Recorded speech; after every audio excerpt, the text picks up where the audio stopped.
Алилуя! Хвалете Бога в светилището Му, хвалете Го в небесния престол, дело на силата Му. Хвалете Го за мощните Му дела, хвалете Го според голямото Му величие. Хвалете Го с тръбен глас, с псалтир и арфа.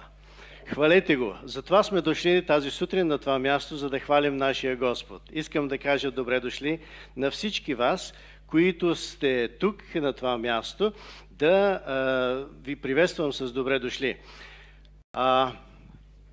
Пламен, ако може да помогнеш на децата да сложат слушалките, защото ги виждам, че се опитват. Още някой да му помогне за слушалките да се свалят.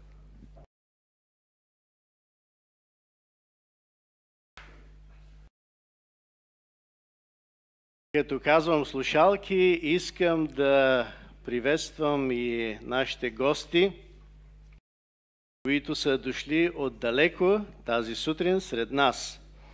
Това са ученици от музикално училище Whitgift.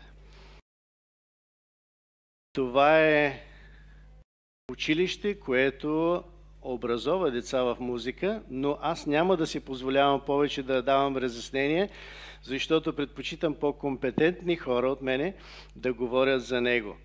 Аз искам само да им кажа добре дошли в България. Предполагам, че повечето от тях са за първи път в България и вероятно им се отразява твърде трудно, така предполагам аз, горещия климат, който е в този сезон, в това време на годината. Бог да бъде с тях и да им помага да могат да се справят. Те са в края на своето пътуване в България.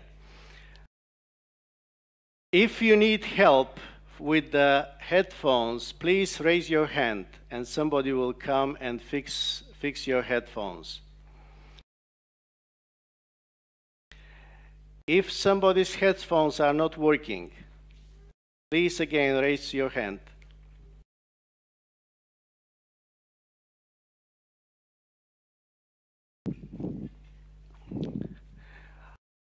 Християнска евангелска баптистска църква е място, където се събираме вярващи в Христос, в Бога, в Троицата. Ние се събираме тук, за да прославим нашия Бог, за да му послужим и го правим всяка една неделя. От 10 часа сутринта всеки, който е с желание да служи на Бога, е добре дошъл тук на това място. Християнска евангелска баптистска църква се намира на булевард Сливница в град Варна, номер 100. Ще я видите, голяма, висока, зелена сграда, в която може да влезете спокойно, свободно, без някой да ви спира или да иска нещо от вас. Просто елате, седнете, на втория етаж е основната зала, седнете и слушайте Божието Слово, бъдете в присъствието на Бога, защото ние вярваме, че това, което Библията казва, е вярно, че там, където са събрани двама или трима в Неговото име, Той е между тях. Така че Божието присъствие е тук на това място и ние искаме да ви приветстваме тази сутрин в това Божие присъствие. Това е основното, което ни събира тук. Да бъдем в Неговото присъствие, да бъдем събрани от Неговата любов в Неговото присъствие. Още веднъж искам да приветствам всички, които сте дошли тази сутрин, с добре дошли на това място и специално нашите гости, които идват от Англия, за да участват и в нашата програма. Те не идват само като гости, но идват с тяхните дарби да послужат и да участват в богослужението ни тази сутрин. Сред нас е един наш много добър приятел и член на църквата Иво Станков, за който често си спомняме и често се молим за него и неговото семейство. Радваме се, че той е този, който ги води тази сутрин тук на това място и аз искам да му дам думата, за да дойде и да представи по-добре нашите гости и да ни каже нещо за това, което предстои. Иво, заповядай.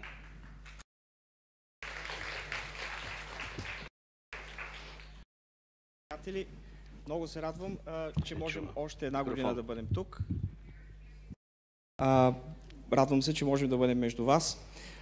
Днес заедно с мене има една много голяма група. Това са 60 ученика и преподавателя от училище Whitgift. Това е училището, в което преподавам.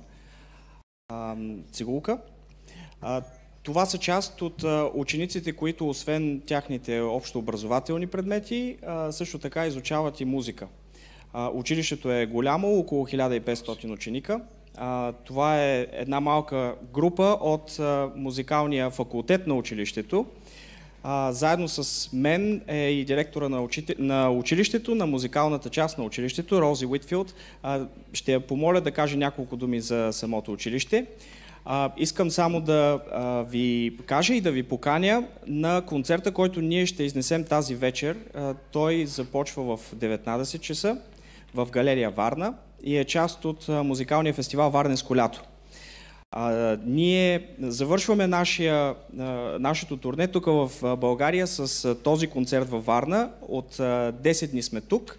Започнахме турнето в София с един много хубав концерт в зала България, заедно с Софийска филхармония. След това се придвижихме към морето, посетихме Велико Търново за няколко часа, може би няколко дни, това бяха 3 или 4 дни, прекарахме на Камчия, което също беше много приятно за самите ученици. И тази вечер ще завършим тук. Искам да дам думата на Рози Уитфилд, за да каже няколко думи за училището.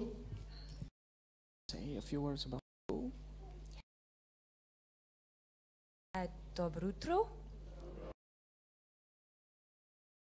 Моят български малко. But good morning. I have very small Bulgarian language. Добър ден. Говоря малко български, за съжаление. Приятно ми е да се съпътствам. Няма нужда от превод. Thank you. Благодаря. I will speak in English now because it's too complicated otherwise. Thank you, George. Thank you. It really is such a great pleasure for me to be here and for the staff and the boys at Whitgift School. Голямо удоволствие за нас е да бъдем тук, както с учениците, така и за самите преподаватели от училище Whitgift тук в България. We have been made most welcome by the Bulgarian people, so thank you so much for that. Ние чувстваме наистина вашата гостоприемност и имахме едни чудесни моменти тук в България. Благодарим за това. You might be wondering why a director of music would like to bring 62 boys and staff to Bulgaria. Може би е очудващо за вас защо директор по музика иска да доведе ученици, които учат в Великобритания, тук специално в България. But actually, I came to Bulgaria over 12 years ago for the first time and have visited many times. Но всъщност за първи път аз дойдох в България преди 12 години и от тогава съм посещавал България много пъти. And I fell in love with this country on my very first visit. Влюбих се в България още от първия път. For many reasons, but mainly because the people are so warm-hearted. Влюбих се поради много причини, но една от главните причини е защото хората имат толкова голямо сърце тук в България. The country is so beautiful. Страната, разбира се, е чудесна и прекрасна. The food is fantastic. Храната е чудесна. And the червено вино е много добре. Това го разбрахте. So I wanted the boys to have a similar experience, but not the wine. И всъщност исках момчетата от училище да имат същата опитност, както и мен, без виното, разбира се. So this is our second to last concert. Това е нашия предпоследен концерт тук в България. And we're playing a small variety of repertoire this morning. Тази сутрин ще изпълним няколко произведения. And we hope very much that you enjoy it. And again, I thank you so much for making us feel so welcome and having us here this morning. Надявам се да ви харесат и ви благодаря още веднъж за вашата гостоприемност. A big thank you to George, Pastor George. Благодарим и на Георги за поканата. Thank you.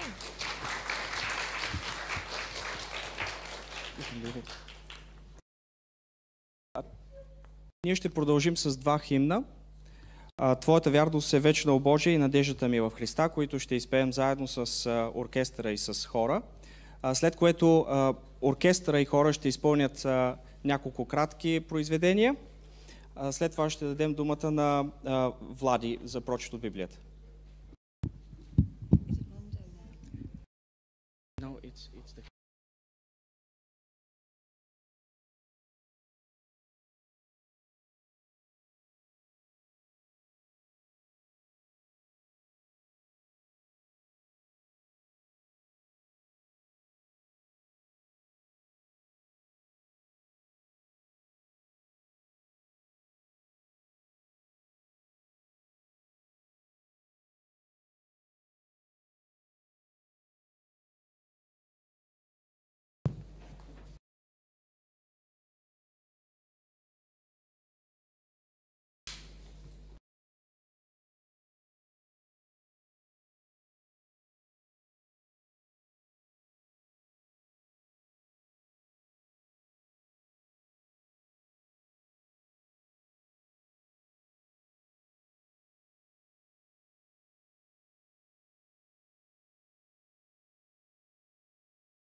Нека да се изправим.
Нека заемем местата си.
Глория Део! Слава на Бога! Преди да си седнат по местата, аз искам да направя нещо, което ние винаги правим в нашата църква. Молим се за децата. Децата, младите, които са в нашата църква, ние ги благославяме. И аз искам да благословя всички деца и млади хора в нашата църква. Те вече са готови и излизат тук при мен, но този път няма да ви карам да излизате. Който излязал, излязал. You can stay for a second. You can stay for a second. И ще ги благословим. Нека да се изправим, за да благословим всички деца. Някои от хористите са разболяли, не са издържали на напрежението и на температурите и на българската храна.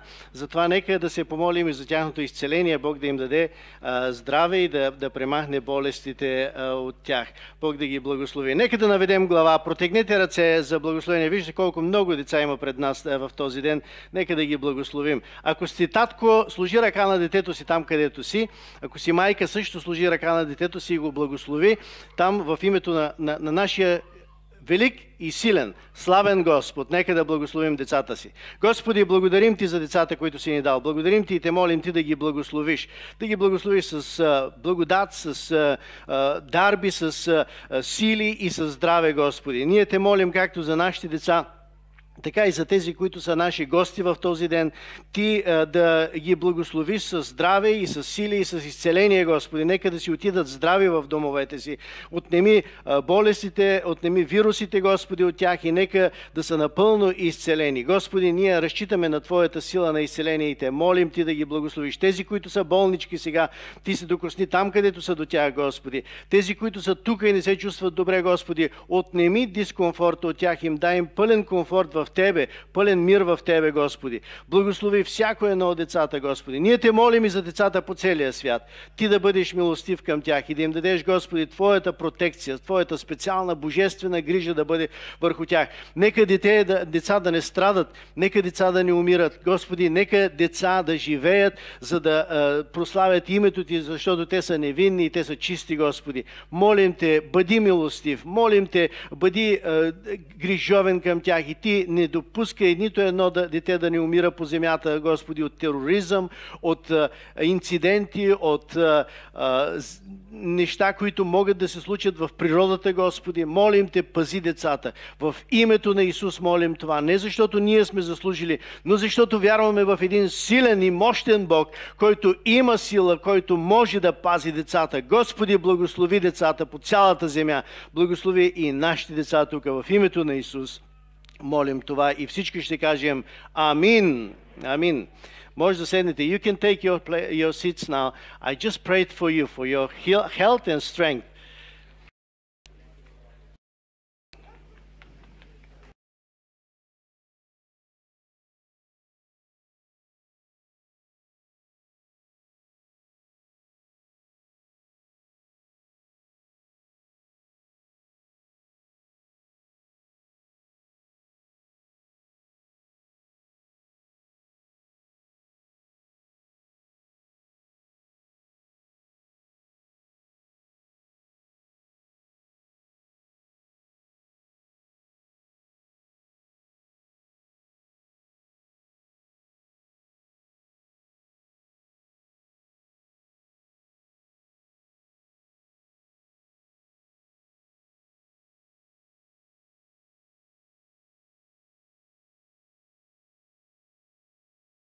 to all our guests, I want to ask you to sit where there is headphones and put them on your ears.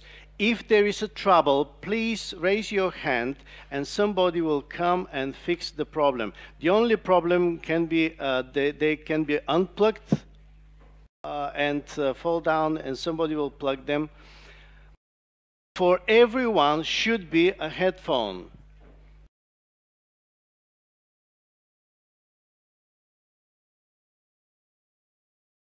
There are extra spaces there around the wall with headphones on the chairs.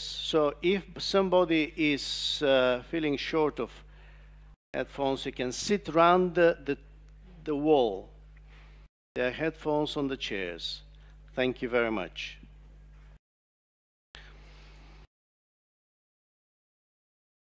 Нека да се изправим и да чуем един текст от Божието Слово.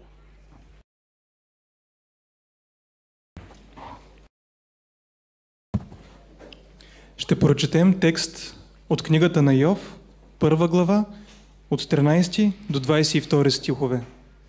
Йов, 1 глава, 13-22 стихове. И един ден, когато синовете и дъщерите му ядяха и пиеха вино в къщата на най-стария си брат, дойде вестител при Йов и каза: докато оряха воловете и ослиците пасяха при тях, савците нападнаха и ги откараха. Още избиха слугите с острието на меча и само аз се отървах да ти известя. Докато той още говореше, дойде и друг и каза: огън от Бога падна от небето и изгори овцете и слугите и ги погълна. И само аз се отървах да ти известя. Докато този още говореше, дойде и друг и каза: халдейците образуваха 3 чети и се спуснаха върху камилите и ги откараха. И избиха слугите с острието на меча. И само аз се отървах да ти известя. Докато този още говореше, дойде и друг и каза: синовете ти и дъщерите ти, които ядяха и пиеха вино в къщата на най-стария си брат. Дойде силен вятър от пустинята и удари 4 ъгъла на къщата. И тя падна върху децата ти и те умряха. И само аз се отървах да ти известя. Тогава Йов стана, раздра дрехата си и обръсна главата си. И като падна на земята, се поклони и каза: гол излязох от утробата на майка си, гол ще и да се върна там. Господ даде, Господ взе, да бъде благословено Господнето име. Във всичко това Йов не съгреши, нито се изрази безумно спрямо Бога. Амин. Нека останем прави по местата си и както правим всяка една неделя, така и тази ще направим, да се помолим за България.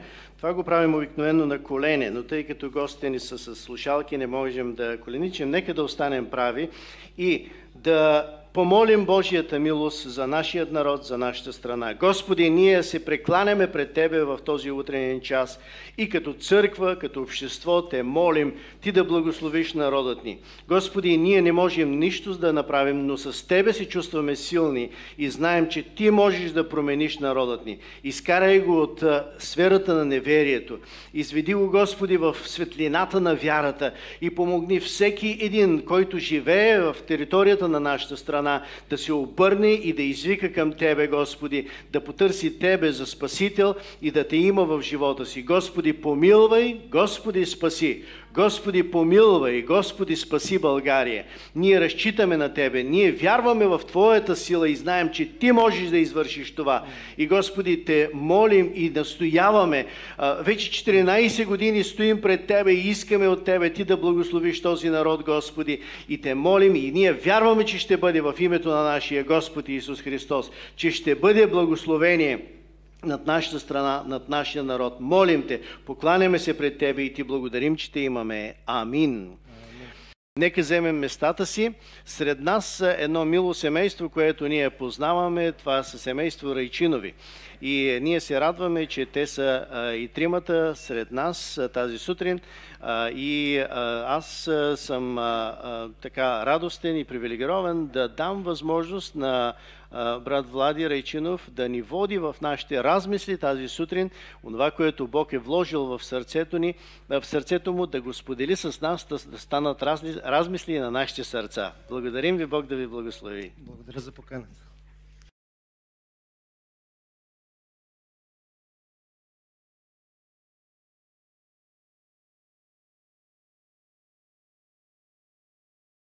Играли ли сте Покемон?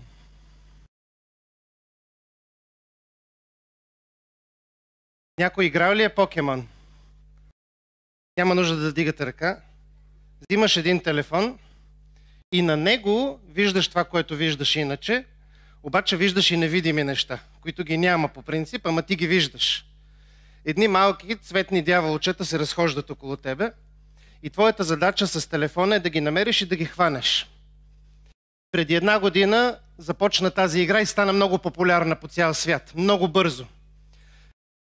Ако си под определена възраст, със сигурност знаеш за какво говоря. Ако си над определена възраст, може би ти изглежда много странен такъв вид игра. Но тогава беше много популярна.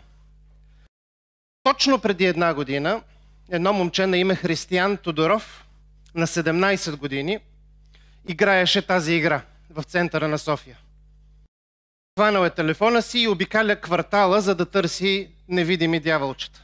Целта е да натрупа повече, да успее да ги хване. И докато обикаля, му се случва нещо, което той ще помни цял живот. Със сигурност тази последна година белезите все още стоят върху него.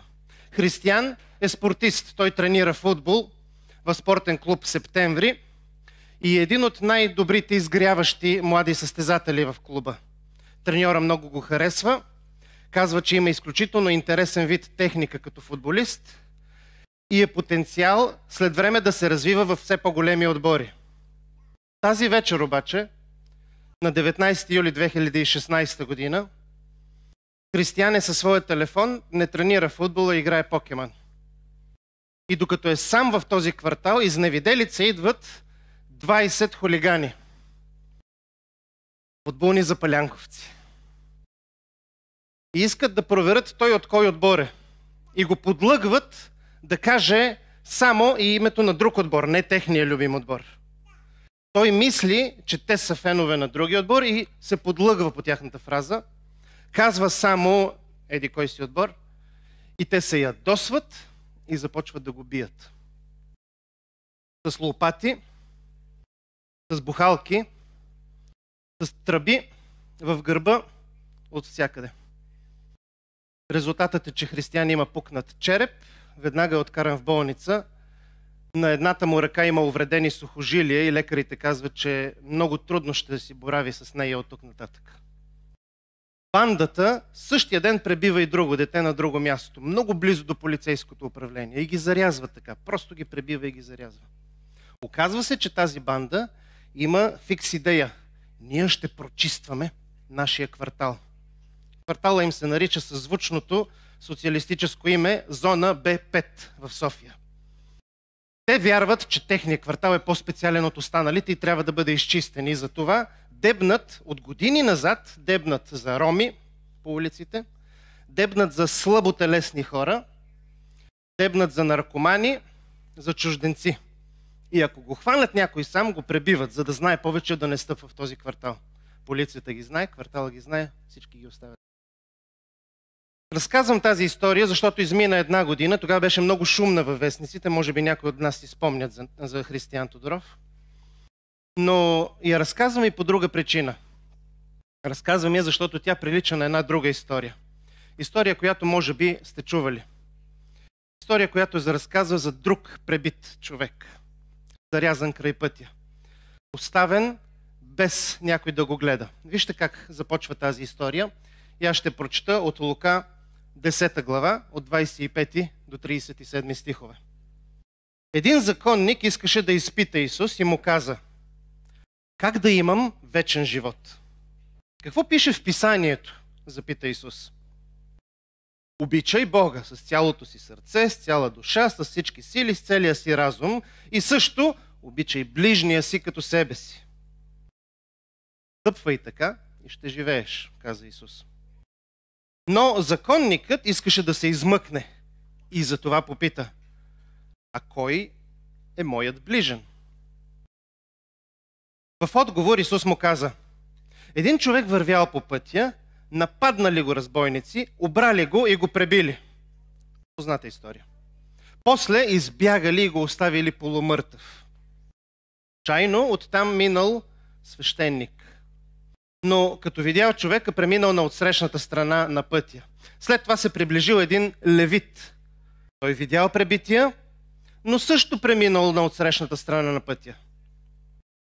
После по пътя се задал един самарянин. Той стигнал до мястото, където лежал пребитият, видял го и му дожаляло за него. Отишъл при човека, промил раните му с вино и зехтин и ги превързал. След това го качил на магаренцето си, откарал го в един хан и се погрижил за него. На другия ден самарянинът извадил 2 денария и ги дал на ханджията. Грижи се за него, а каквото похарчиш в повече, ще ти платя на връщане. Тогава Исус попита: според теб, законника, с който разговаря, според теб, кой от тези 3 се е отнесъл като ближен на човека, нападнат от разбойниците? Законникът отговори: този, който е постъпил милостиво с него. Исус му каза: тогава върви и постъпвай и ти по същия начин. Във вашия клас, ако си ученик, или ако някога си бил ученик, има ли зубрачи? От онези, дето много обичат да учат, ама още повече обичат да се покажат на учителя колко учат, за да впечатлят учителя. Знаете ли какво е зубрач? Този, дето толкова много иска да се покаже, че останалите деца го мразят. Защото знае много, ама иска и да докаже колко много знае. Това не е само сега в 20 и 21 век. И в 1 век е имало, наричали са ги законници тези хора. Те са знаели много и обикновено са искали да се покажат колко много знаят. Та един такъв законник, много знаещ човек, идва пред Христос. И му задава въпроса: как да имам вечен живот? Интересна фраза. Исус е говорил за вечния живот до този момент. Сега този знаещ човек идва при Исус. Как да имам вечен живот? Исус го пита: какво казват свещените текстове? Нали си знаещ човек? Човек отговаря простичко: обичай Бога, обичай ближния. Обобщено. Исус му казва: много добре си разбрал, сега отиди и го върши това нещо. Човек обаче не му е тъмън. Той иска да се измъкне и за да се измъкне задава въпроса: а кой е моят ближен? Покажи ми го, той е моят ближен, да отида да го обичам и ще имам вечен живот. Лесна рецепта, нали? Ако аз ти покажа кой е твоя ближен, един, отиваш, обичаш го и вече имаш вечен живот. Какво ще направиш, за да можеш да го намериш този човек? Човека иска да се измъкне. Кой е моят ближен? Исус му разказва история. История за тежък побой над незаслужил човек, невинен минувач, вървял по една пътека, натъкнал се на неподходящи хора. Синини по тялото, унижение в сърцето, обир. Много подобно на историята на Йов, която чухме преди малко. И той беше обран, и той беше унизен. И никой не му помага. Минават лидер след лидер, обществени фигури, значими личности и никой не му помага. На мен ми се случвало да бъда на това място. Да бъда пребитият. Да, не беше някой да ме удря. Друго ми се случи. Бях ученик в 9-ти клас. Връщах се от училище в къщи с трамвай. В трамвая беше много жега. Пролетта беше завършила, лятото идваше, обаче аз ходих с зимни дрехи, защото така са ми казали, с зимно яки закопчано догоре и в голямата жега в трамвая получих топлинен удар. И се строполих на стълбите на трамвая надолу.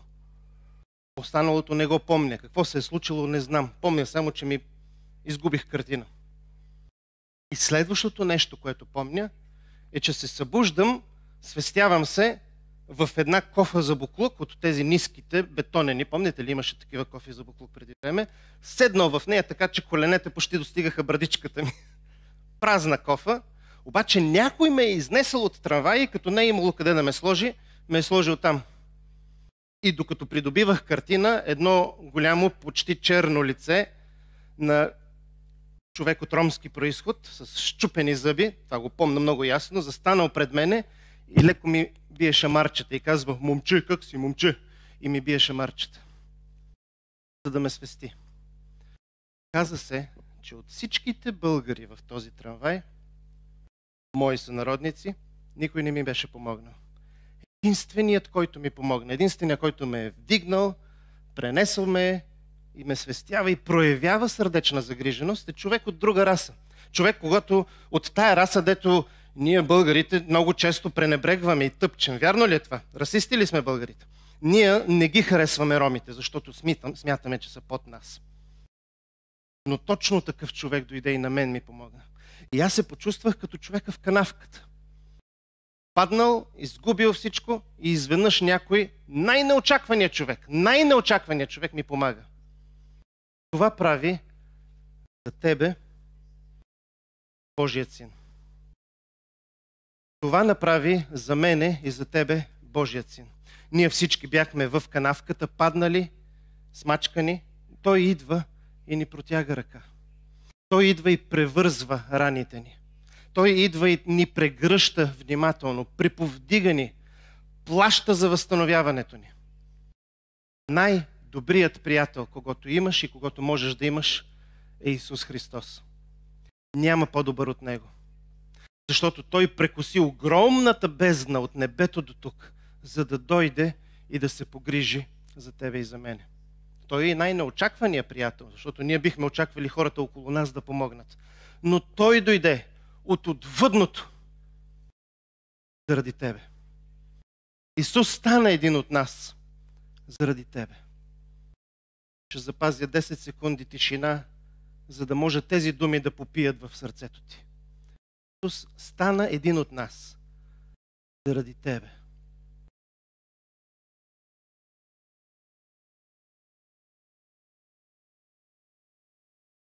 Може би тебе не са те пребивали хулигани, но пък някой те е зарязвал някъде.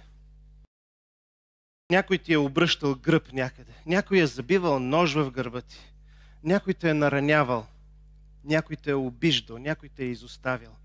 Обирали са те, лъгали са те.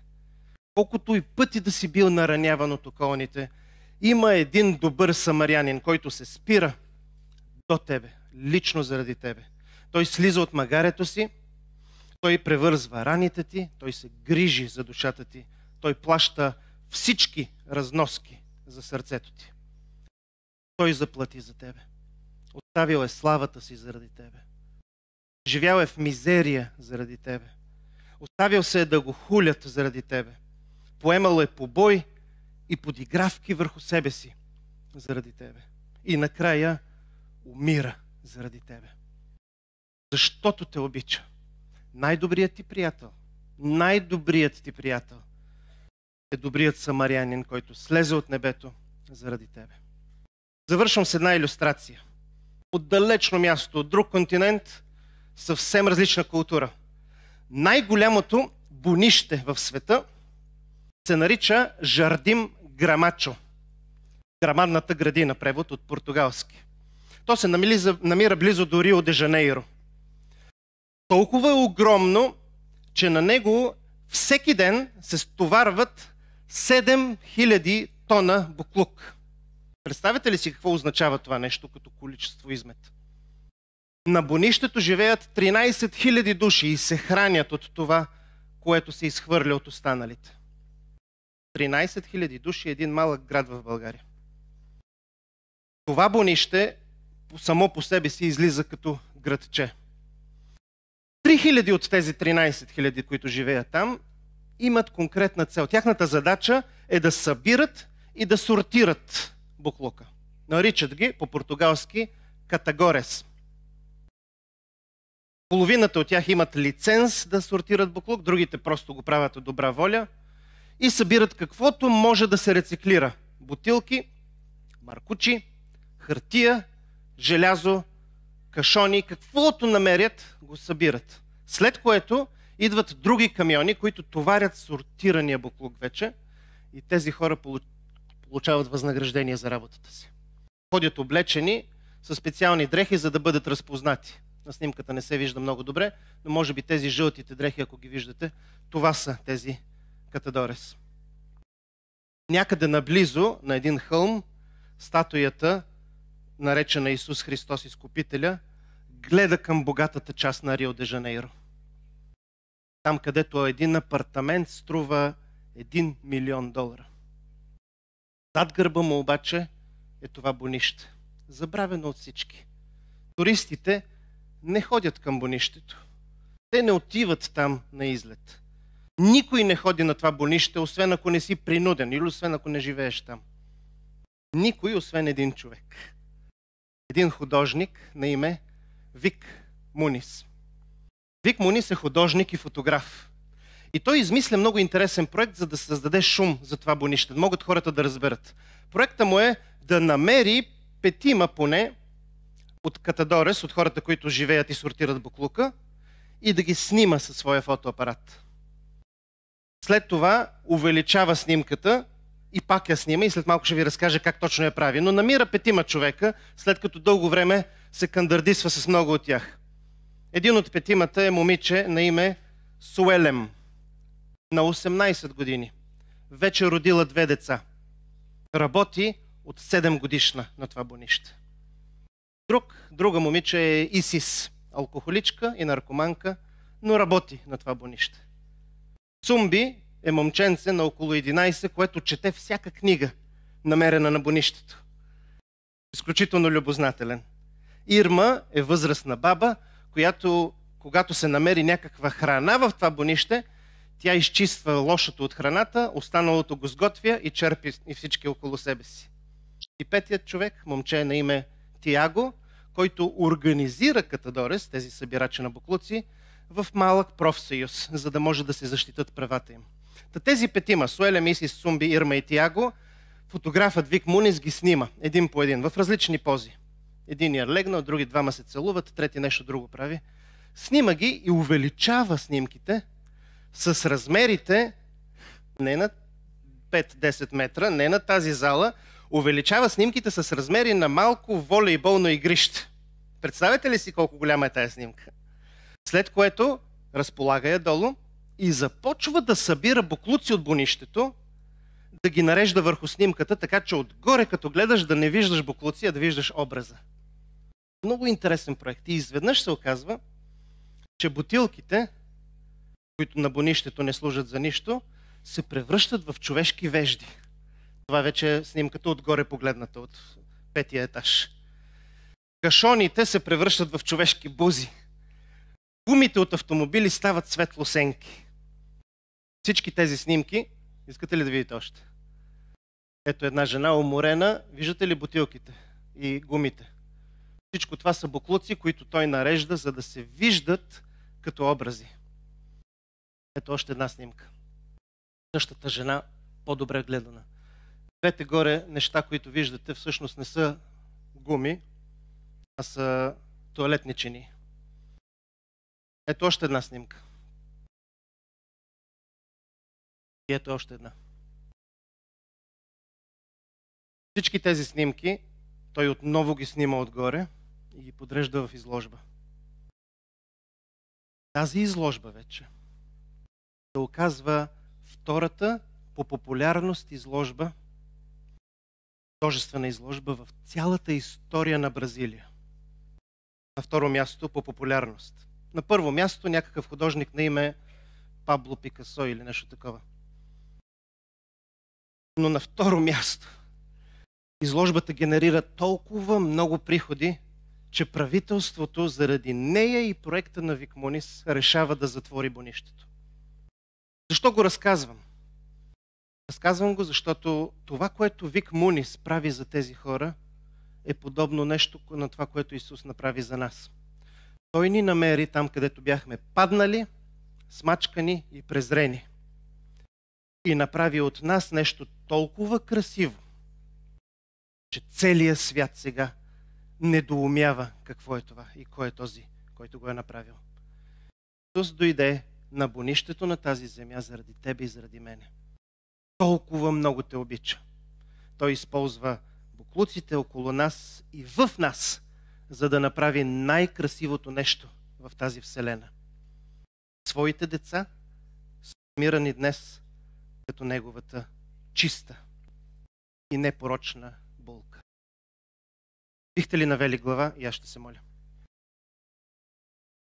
Святи Господи Исусе, благодарим Ти за това, че толкова много обикна този свят, че даде своя единствен син, за да умреш тук, за да може всеки, който повярва в Теб, да не погине, а да има вечен живот.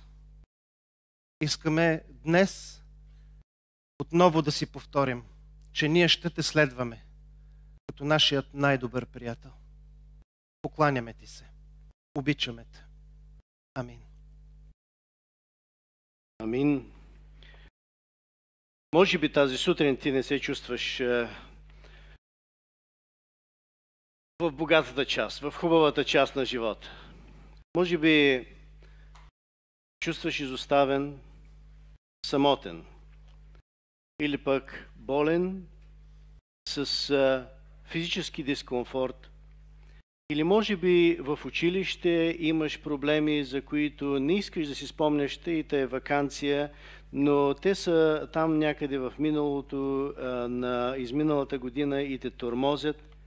Може би имаш развалени взаимоотношения или в къщи, или всред колегите, или някъде другаде. Неща, които те карат да се чувстваш точно така. Паднал, смачкан, презрян, както каза нашия говорител. Как се чувстваш тази сутрин? Ако ти наистина не се чувстваш добре в живота, в който живееш в момента, можеш винаги да потърсиш Исус. Можеш винаги да поискаш Неговата близост, защото Той не е далеко. Факта, че не го усещаш, не означава, че Той те е изоставил. Факта, че не го виждаш, не означава, че Него го няма. Той просто чака да отправиш погледът си към Него и да го призовеш. А между другото, може би някой разчита на твоята помощ. Ти, който се чувстваш добре, може би е добре да се огледаш и да видиш дали някой няма нужда около тебе, за да бъдеш ти добрия самарянин за Него. Това е предизвикателството към нас тази сутрин. И нека да помним това послание и нека да внимаваме. Тази седмица, ако някой има нужда от твоята помощ, укажи му я, дай му я. Ако ли пък ти имаш нужда от помощ, искай от Бог и Той ще ти изпрати своята грижа и своето благоволение, защото Той не е далеко. Да бъде слава на Неговото име. Нека да сме с благодарни сърца и нека да бъдем онези, които сме готови всеки момент да бъдем изпратени като посланници, за да помогнем там, където е необходимо. Нашите гости отново ще излязат напред, за да ни представят тази сутрин Талис и Филипс и още духовна музика, които ние, предполагам, всички от вас с удоволствие ще чуем. А след като те представят тези произведения, ще изпеем заедно известната ни песен, която всички обичаме, Велики Боже. Ще се изправим. Предполагам, че те ще ни дадат знак кога е този момент. Ще се изправим и заедно ще пеем като един общ хор Велики Боже и с това ще завършим. По време на тази последна песен, с която ще завърши нашето богослужение, ще мине и дарението, което ние даваме с благодарни сърца. Аз ще помоля тези, които да вземат дарението, което ще съберат дарението, да минат само покрай нашите хора, които си идват на църква и гостите да ги оставят без да преминават през тях. Тези, които са на долния етаж и тези, които са на балкона, ще имаме възможност да дадем онова, което сърцата ни иска да дадем за Бога, защото това е целта на дарението. Ние даваме за Божия слава, даваме с благодарни сърца, защото разбираме една истина, че това, което имаме, сме го приели и сме го получили от нашия велик и добър Бог, който се грижи за нас. Искам и още нещо да ви кажа. На 21-ви, сестра Таня да ме поправи ако греша, на 21-ви, това е петък, в нашата църква отново ще има концерт. Този път ще бъде оркестър, който се нарича Jubilance and Singers, които са от Канада и те ще бъдат тук на това място. Само че са 19 часа, благодаря, предполагах, че е 19, 7 часа вечерта, нека да бъдем тук на това място. 21 петък. Бог да ни благослови и нека да хвалим Господа, но преди това да чуем нашите гости, които са готови с техните произведения.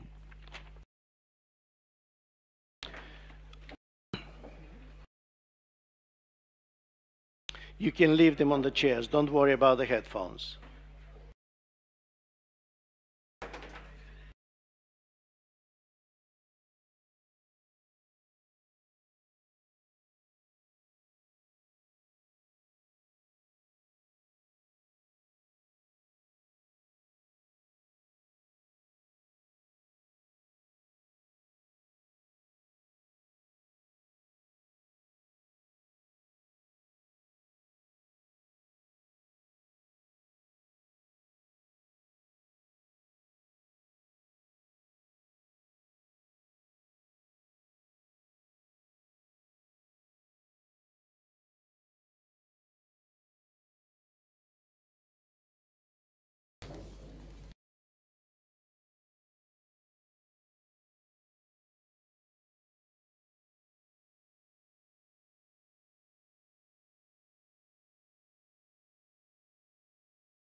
Благодарим ви много за това, че ни приемате тази сутрин. Ние ще изпеем 3 части. Пей радостно от Батън.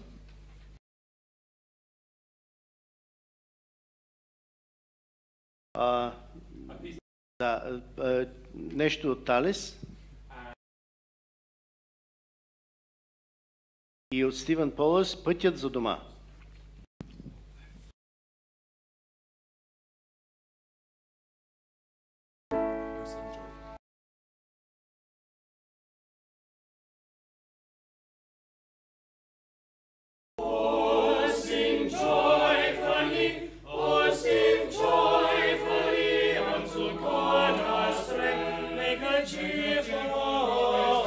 Noise, make a cheerful noise, our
Stay at the place, please. Сега ще ни водят в последния ни химн, който ще изпеем, и той е Велики Божие. Така че нека да се изправим, през това време ще мине и дискуса и с него ще завършим.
Песента на птиците и щом потокът бистър заромони и нежен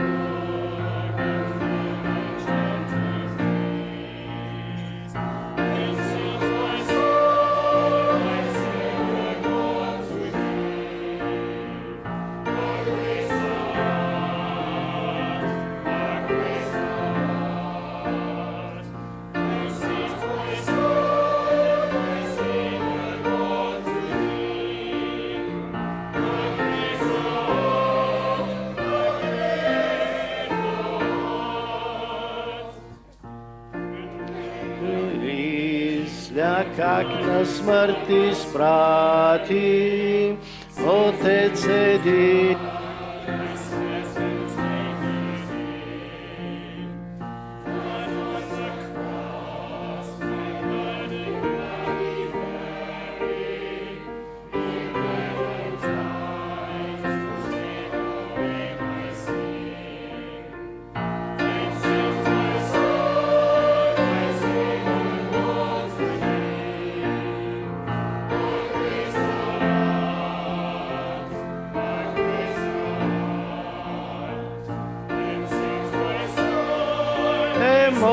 моята душа. Велик си ти, велик си ти.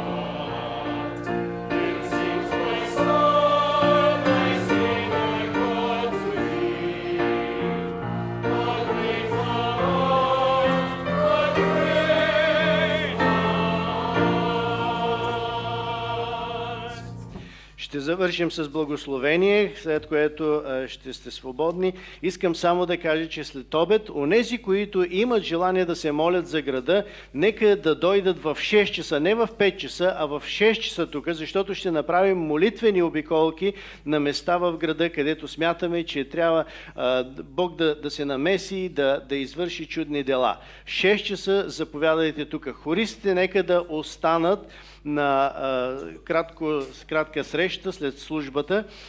И това са всички неща. Сега нека да наведем глава, за да бъдем благословени. Нека Господ да ни благослови и да ни опази. Нека Господ да осияе с лицето си над нас и да ни покаже милост. Нека Господ да издигне лицето си над нас и да ни даде мир. А ние всички ще кажем: а на вечния цар, на безсмъртния, невидимия, единствения Бог, да бъде чест и слава до вечни векове. Амин. Нека да поздравим отново нашите гости. Thank you very much. You are wonderful. You are brilliant. And may the Lord bless you and keep you and give you a safe journey back. We love you very much and we will pray for you to have your journey back safe, and here in Bulgaria, whatever is left, to have a really good time here in Bulgaria. God bless you again. We love you very much.